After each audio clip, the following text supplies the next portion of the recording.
வணக்கம் ஃப்ரெண்ட்ஸ். கனவும் கல்யாணமும் கமலா சடகோமன் அவர்கள் எழுதிய கனவும் கல்யாணமும் அத்தியாயம் 13. காலையில் எழுந்ததும் அலமேலுதான் விஜயா இல்லாததை கவனித்தாள்.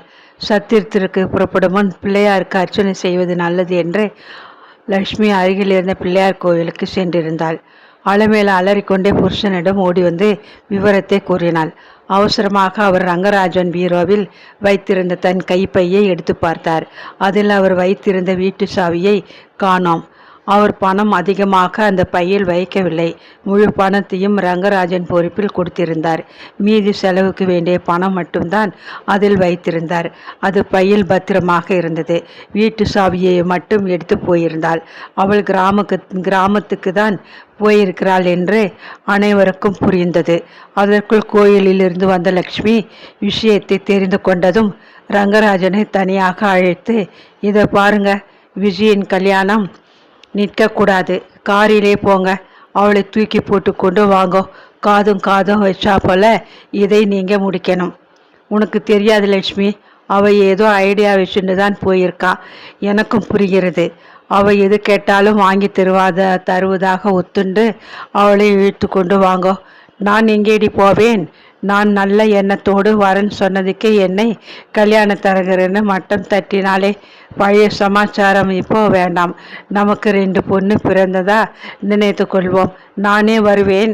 காதை பிடிச்சு அவளை இழுத்து வர முடியும். இங்கே வேலைகள் நிறைய இருக்கே. ரங்கராஜன் தன் அண்ணனை தேடி சென்றான். அண்ணா, கவலைப்படாதீங்க, நான் காரிலே போய் அவளை அழைத்து வரேன். லேடிஸ் சுபமாக ஏற்பாடு செய்ததை மாற்றாமல் சத்திரத்துக்கு போகட்டும்.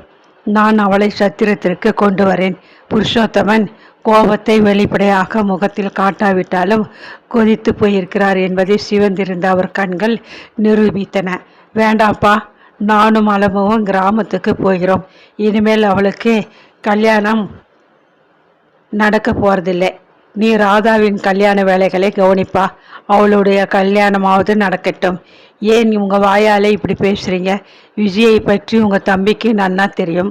அவளை சமாளிக்க இவர்தான் சரியான நபர். அவளை சமாதானப்படுத்தி அழைத்து வருவார் என்று லட்சுமி அவருக்கு ஆறுதல் கூறினாள். வேண்டாம் லட்சுமி, அந்த சுரேஷ் குடும்பத்துக்கு கல்யாணம் நின்று போச்சுன்னு சொல்லிடுங்க. சத்திரத்துக்கு வந்து அவமானப்படாமல் இருக்க இப்போவோ சொல்லி அனுப்பிடு. குழந்தை ராதாவை கூப்பிடு, அவளை ஆசீர்வாதம் பண்ணிட்டு போகிறோம். ரங்கராஜன் முதலாக அண்ணனிடம் ஊசி பட்டாசாய் வெடித்தான். அண்ணா, விஜய் சொல்கிறது முழு உண்மை. உனக்கு தேவைக்கு மிஞ்சி ஈகோ இருப்பதாக சொல்கிறா. பெரிய பிரச்சனை ஆனாலும் அதை தீர்த்து வைக்க வழி தேடணுமே தவிர அப்போவும் சுய கௌரவத்தை கெட்டியாக பிடிச்சுட்டு இருக்கக்கூடாது. இன்னும் எவ்வளவு பிரச்சனைகள் இதனாலே வரப்போகிறதோ என்று வெறுப்புடன் கூறினான். அதற்குள் லட்சுமி ராதாவை அழைத்து வந்தாள். அவள் காதுகளில் பெரியப்பா பெரியம்மாவை வணங்கும்படி ரகசியமாக கூறினாள். ராதாவின் முகம் நன்றாக இல்லை. அவள் அழுது கொண்டிருந்தாள் என்பது அவள் முகத்திலிருந்து நன்றாக தெரிந்தது. தன் கால்களில் விழுந்த ராதாவிடம் புருஷோத்தமன் ஒரு கவரை நீட்டினார். ராதா, போற இடத்திலே நம்ம குடும்பத்தின் பெயரை நீயாவது காப்பாத்துமா? எனக்கு அதுதான் வேண்டும். பஸ்ஸில் போகும்போது வழியில் புருஷோத்தமன் தன் மனைவியிடம் ஒரே ஒரு தடவை தான் பேசினார். ஆனால் அலமேலு அதிலிருந்து விடாமல் அழுது கொண்டே இருந்தாள். அதே சமயத்தில் மற்ற பயணிகளுக்கு அது தெரியாத முறையில் எச்சரிக்கையும் எடுத்துக்கொண்டாள். அவர் என்ன கூறினார்? அலுமோ, உன் பொண்ணு தன் கையிலே எலும்பு மண்டை ஓடி இருக்கும் பெட்டியை எடுத்து விட்டாள். கனவு பளிச்சுத்துடி.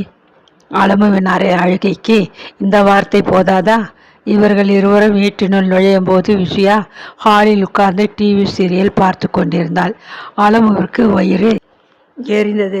விஜயா எழுந்து சென்று வாசற்பக்கம் எட்டி பார்த்தாள். அலமேலு ஆத்திரத்துடன் பெண்ணை கேட்டாள், இன்னும் யாரை எதிர்பார்க்கிற சனியனே? அவள் கோபத்துடன் டிவியை அணைத்தாள். அலமு, நான் குளிக்க போறேன். நீ நைவேத்தியத்துக்கு வெறும் பொங்கல் மட்டும் பண்ணு. நமக்கும் அது போதும். அது மட்டும் போதும். ஊறுகாய் இருக்கவே இருக்கு. அவர் மகள் விஜயாவின் முகத்தை திருப்பி கூட பார்க்கவில்லை. அவர் விலகினதும் விஜயா மெல்ல கேட்டாள், சித்தப்பா வரலையா? அவர் கல்யாண வேலைகளை விட்டுவிட்டு இங்கே ஏன் வரார்? செல்ஃபிஷ் பெலோ. என் மேலே அக்கறை இருந்தால் வந்திருப்பார். மெல்ல பேசு. அப்பா காதிலே விழ போகிறது. அக்கறை இல்லாமல் இருந்தால் உன் கல்யாணத்தை தன் பொண்ணு கல்யாணத்தோடு ஒட்ட வச்சிருப்பாரா? அம்மா புலம்பாதேம்மா. தன் பொண்ணுக்கு செட்டு செட்டாக நகைகள் வாங்கினாலே எனக்கு அவ என்ன செய்தா? உன் தலையில் நீயே மண்ணை போட்டுண்டியடி. உன் கல்யாணமே நின்று போச்சு. விஜயா அதிர்ச்சியுடன் தன் தாயை பார்த்தாள். நிஜமாவா சொல்ற? ஆமாம் ஆமாம் என்று உரத்த குரலில் கத்திய அலமேலே தொடர்ந்து கூறினாள். ராதா கல்யாணம் மட்டும் நடக்கப் போகிறது. அதற்கு மேல் பேச பிடிக்காமல் அவள் கணவர் குளித்து விட்டு வருவதை பார்த்ததும் தான் குளிப்பதற்காக கொல்லை பக்கம் சென்றாள். புருஷோத்தமன் பூஜை அறையில் நுழைந்ததும் விஜி அதன் வாயிலில் நின்றாள். அப்பா, வெரி சாரிப்பா, நான் பண்ணது தப்புதான். இப்போவே புறப்படுவோம். சாயந்தரத்துக்குள் சேர்ந்து விடுவோம். பிரைவேட் கார் ஏற்பாடு செய்து புறப்படுவோம். போய்தான் பிரயோஜனம் இல்லைன்னு ஆயிடுத்தே. அவர் குரலில் விரக்தி இருந்தது. என்னப்பா சொல்கிறீங்க? நான் இனிமேல் உன்னை பந்தலில் நின்று கனிகாதானம் செய்து தர முடியாது. ரங்கன் ராதாவை கனிகாதானம் செய்கிற பந்தலில் நான் அவனுக்கு சரியாக நிற்க முடியாது. எனக்கு அதற்குண்டான அருகதை போயாச்சு. அப்பா, விஜயா அழுது விட்டாள். நீ ஓடி போனவுதான். என்னை உறவு சொல்லி கூப்பிடாதே. என் கல்யாணத்தை ராதா தான் ஏற்பாடு செய்தாள். இது நின்னா அவளுக்கு தாங்காதுப்பா. இதை நினைச்சாவது நீ வெளியே இருக்கக்கூடாது. ஜாம்னு ராதா கல்யாணம் நடக்கும். அந்த குழந்தை கழுத்திலே ரோஜா மாலை நிச்சயம் ஏறும். குரங்கு முந்திரி பருப்பை எடுத்து போய் அதன் கை ஜாடியிலே சிக்கின கதை தான் உன் கதை. கிடைத்ததை திருப்தியோடு ஏற்றுக்கொண்டால் அது அட்சயமாக வளரும். போ, இங்கே என் எதிரில் நிற்காதே. வெறுப்புடன் கையை வீசினார். பிரமை பிடித்தவள் போல் விஜயா கூடத்தில் உட்கார்ந்திருந்தாள். தன் சொந்த இடத்தில் தான் அந்நியமாக மாறிவிட்டதாக உணர்ந்தாள்.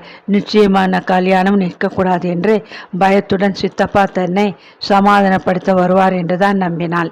இந்த மாதிரி நடந்தால் என்ன செய்வது என்று அச்சிந்தை அவள் மனதில் எப்படி தோன்றாமல் போயிற்று. அவள் தன்னை நொந்து கொண்டாள். இரவு சாப்பிடும்போது அப்பா அம்மாவிடத்தில் கூறிக்கொண்டிருந்தது அவள் செவிகளில் நன்றாக கேட்டது. எல்லாம் ஒழுங்காக நடந்திருந்தால் இத்தனை நேரம் மாப்பிள்ளை அழைப்பு நடந்திருக்கும். ரங்கராஜன் 2 மாப்பிள்ளைகள் அழைப்புன்னு பெருமையோடு சொல்லி ஜானவாசத்திற்காக பேண்ட் வாத்தியம் எல்லாம் ஏற்பாடு செய்தான். பாவம், இவளை நம்பி என் நிலம் எல்லாம் விற்று தொலைச்சிட்டேன். இனிமேல் நான் என்னடி செய்வேன்? உஞ்ச விருத்திக்கு தான் நான் போகணும். இப்போ அழுது என்ன பிரயோஜனம்? உங்கள் தம்பி நான் காரில் போய் அவளை அழைச்சிட்டு வரேன்னு தான் சொன்னார். பாவம் லட்சுமி கூட உங்ககிட்ட கெஞ்சினாள். நீங்கள் தானே வேண்டாம்னு வரட்டும் பிடிவாதம் பிடிச்சிங்க. என்னடி பேசுகிற? அதை விட தலைக்குடவு நமக்கு எதுவுமே கிடையாது. ரங்கராஜன் தன் பெண்ணுக்கு சரியாக பந்தலிலே மணமேடை அமைச்சிருக்கான்.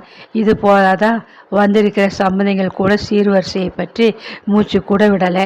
இவ செய்தது போதாதுன்னு கோபிச்சுக்கிட்டு வந்தது என்ன நியாயம்? இந்த பேராசை குரங்க சமாதானப்படுத்த என் தம்பி ஓடி வரணுமா? இவ கேட்டதை வாரி கொடுக்கணுமா? மொத்தத்தில் நம் பொண்ணுக்கு புத்தி மழுங்கி போச்சு. அதுக்கு காரணமே நீதான். சித்தப்பன் கிட்ட எவ்வளவு கறக்கலாம் என்ற ஆசையை ஆரம்ப நாளிலிருந்து அவளுக்கு விதைச்சி வச்சிருக்கேன். அளவு முணுமுணுக்கும் குரலில் கூறினாள். அதற்குண்டான தண்டனையை நான் தான் அனுபவிக்க ஆரம்பிச்சிட்டேனே. இதை பாரு, இந்த அன்னலட்சுமியை தொட்டுன்னு சொல்கிறேன். இனிமேல் அவளுக்கும் எனக்கும் எந்த சம்பந்தமும் கிடையாது. கூடத்தில் உட்கார்ந்து கேட்டுக்கொண்டிருந்த விஜயா அதிர்ச்சி அடைந்தாள். சித்தப்பா புறப்பட்டாரா? அப்பா அவரை தடுத்து நிறுத்தி கல்யாணம் நின்றாலும் தேவையில்லைன்னு இங்கே வந்து விட்டிருக்கிறார். விஜயா ஓசைப்படாமல் அழுது கொண்டிருந்தாள். உன் சாப்பாட்டு இங்கே கொண்டு வந்து வைத்திருக்கிறேன். அழறதுக்கும் உடம்பிலே வளம் வேணும். சாப்பிட்டுட்டு அழு என்று சொல்லி அழுமேலு சாப்பாட்டு தட்டை சத்தத்துடன் மேஜையின் மேல் வைத்து விட்டு போனாள். விஜயா நிமிர்ந்து பார்த்தாள். தட்டில் தயிர் சாதமும் மாங்காய் உணவும் இருந்தன. அவள் சிந்தனை வளர்ந்தது. உண்மையில் தனக்கு இந்த ஆசைகள் எல்லாம் எப்படி எல்லையை தாண்டி வளர்ந்தது? மைதிலி கூட கௌரவமாக ஒரு குடும்பத்தின் தலைவியாக்கி விட்டாள். தன் அல்ப புத்தியின் விவகாரம் அவளுக்கு புலப்பட ஆரம்பித்தது. ஒருவருக்கு தாரமாக போகும் பெருமையை அறியாமல் தங்க வேட்டைக்கு பறந்து போய் என்று மண்ணோடு மண்ணாய் சீரழிந்து வீழ்ந்து விட்டாலே. விஜயா தலையில் பலமாக அடித்து கொண்டாள். அத்தியாயம் 14. மறுநாள் இரவு மைதிலி தன் கணவனுடன் காரில் வந்தாள். சீனிவாசன் காரிலேயே உட்கார்ந்து விட்டான். மைதிலி மட்டும் இறங்கி உள்ளே வந்தாள். மாப்பிள்ளையை உள்ளே கூப்பிடட்டுமா? எனக்கு முகம் இல்லையேப்பா. நின்று போன கல்யாணத்தின் மாப்பிள்ளை இவருடைய உறவு தானே, எப்படி உள்ளே வருவார்? புது வெள்ளம் பழைய வெள்ளத்தை அடிச்சுக்கிட்டு போச்சு. இனிமேல் நான் கூட இங்கே உறவாடுறது நடக்காது.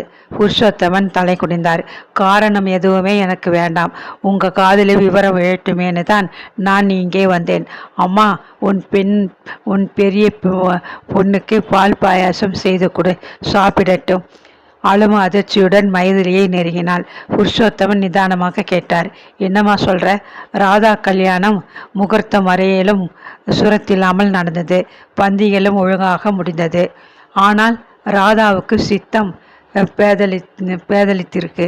மனிதர்கள் யாரையுமே புரிஞ்சிக்காம பரபிரமமா உட்கார்ந்துருக்கா. பார்வையிலே ஜீவன் இல்லை, பேச்சே எழல, ஒரே மாதிரி உட்கார்ந்திருக்கா. புருஷோத்தமன் அலமுவை பொருளுடன் பார்த்தார். மைதிலி, உன் புருஷனை ரொம்ப நேரம் காக்க வைக்காதே, நீ போமா என்று அவளை அனுப்பிவிட்டார். விஜயா கூடத்தரையில் உட்கார்ந்து எல்லாவற்றையும் கொண்டிருந்தாள். ராதாவின் நிலைமையை மைதிலி விவரிக்கும் போதே விஜயா தலையில் அடித்து கொண்டு அழுதாள். புருஷோத்தமன் சற்று மெதுவான குரலில் மனைவியிடம் கேட்டார். அலமு, இப்போது சொல்லு, நன்னா நினைவுபடுத்தி சொல்லு. ரோஜா மாலை பெட்டி யாருக்கு வந்தது? ஆளுமை அழுது கொண்டே சொன்னால், கனவிலே வந்த ரோஜா மாலை இங்கே காணாம போச்சே. யாருக்குமே வரலையே. 2 பேரையும் பாதிச்சிருக்கே. இதை பாரு அலமு, கல்யாணம் நின்று போனதை கூட பொறுத்தேன். வித்துட்டோமே என்ற பாவத்துக்காக உன் பொண்ணை விரட்டலை. ராதாவுக்கு பைத்தியம் பிடிச்சிருக்குன்னா அதுக்கு முழு காரணமும் உன் பொண்ணு தான். இனிமேல் இங்கே இவளுக்கு இடம் கிடையாது. கடவுளே, அவள் எங்கே போவா, எங்கே இருப்பா? அதை பற்றி எனக்கு கவலை இல்லை. ரங்கராஜன் நம்ம பணத்தை எல்லாம் திருப்பி கொடுத்து விட்டான். அந்த பணத்திலே உனக்கு என்ன தோன்றதோ அதை கொடுத்து அவளை வெளியே அனுப்பிவிடு. நீ என்ன தொகை கொடுத்தாலும் நான் ஒன்றும் சொல்ல மாட்டேன். அந்த கணக்கை கூட நீ எனக்கு சொல்ல வேண்டாம். கொஞ்சம் யோசனை பண்ணி பாருங்க. நாளை காலையில் நான் வாக்கிங் போயிட்டு வர்றதுக்குள்ளே அவள் இங்கிருந்து வெளியேறி போயிருக்கணும். அன்று இரவு முழுவதும் அவர் தூங்கவில்லை. அவர் தன் மேலும் தவறு இருப்பதை உணர்ந்தார். ராதாவுக்கு நேர்ந்த கதிதான் அவருக்கு ரொம்ப வேதனையாக இருந்தது. தம்பிக்கு தன் மேல் ஆத்திரம் வந்திருந்தால் கூட ஆச்சரியப்படுவதற்கு இல்லை. ஒருவேளை அவன் சொன்னது போல் காரில் வந்து இவளை சமாதானப்படுத்தி அழைத்து போயிருந்தால் 2 கல்யாணங்களும் நடந்து முடிந்திருக்கும். ராதாவுக்கும் இந்த அவலம் நேர்ந்திருக்காது. அழுமு கண்ட கனவை தெரிந்திருந்தும் ஒரே பந்தலில் 2 கல்யாணம் நடத்த தான் சம்மதித்த தவறை உணர்ந்து குமரி அழுதார். விஜயை வீட்டை விட்டு வெளியேற சொன்னது சரிதானா என்று தனக்குத்தானே கேட்டுக்கொண்டு தூக்கம் வராமல் புழுங்கி கொண்டிருந்தார். அவர் தாமதமாக தூங்கியதால் காலையில் எழுந்திருக்கும் போது நேரமாகிவிட்டது. ஆலமேலு காப்பி கொண்டு வந்து கொடுத்ததும், உன் பெண் குடித்தாளா என்று கேட்டார். ஆலமேலு அழுது கொண்டு தான் கொடுத்ததை வாங்கி கொண்டு ஊரை விட்டே போய்விட்டாள். அவர் மனதிற்குள் நினைத்தார். அவசரப்பட்டுட்டே விஜய், பாயிண்டாக என்னை கேள்வி கேட்க துளைக்கிற நீ இன்றைக்கும் காலையிலே என்னை கேட்க வேண்டியது தானாமா? ராதா இப்படி ஆனதுக்கு நான் மட்டும் காரணம் இல்லைப்பா, நீங்களும் தான் காரணம். ராதா மனசு தாங்காது. நாம் மறுபடியும் சாயங்காலத்திற்குள் காரில் கல்யாண மண்டபத்திற்கு போய்விடலாம் என்று சொன்னேனே, நீங்கள் தானே கேட்கல. உங்கள் மேலேயும் தப்பு இருக்குன்னு சொல்லி இங்கேயே இருக்க வேண்டியது தானேம்மா? கலங்கிய கண்களுடன் காப்பியை குடித்துவிட்டு ஊஞ்சலில் சோர்வுடன் படுத்து விட்டார். வாக்கிங் போகலையா? என்னாலே நடக்க முடியலை. கோயிலுக்கு போகலையா? அவரிடமிருந்து எந்த பதிலும் வரவில்லை. கண்களை மூடிக்கொண்டு படுத்திருந்தார். ஆலமேலவும் செய்வதறியாது அங்கேயே சோர்ந்து சாய்ந்து படுத்தாள்.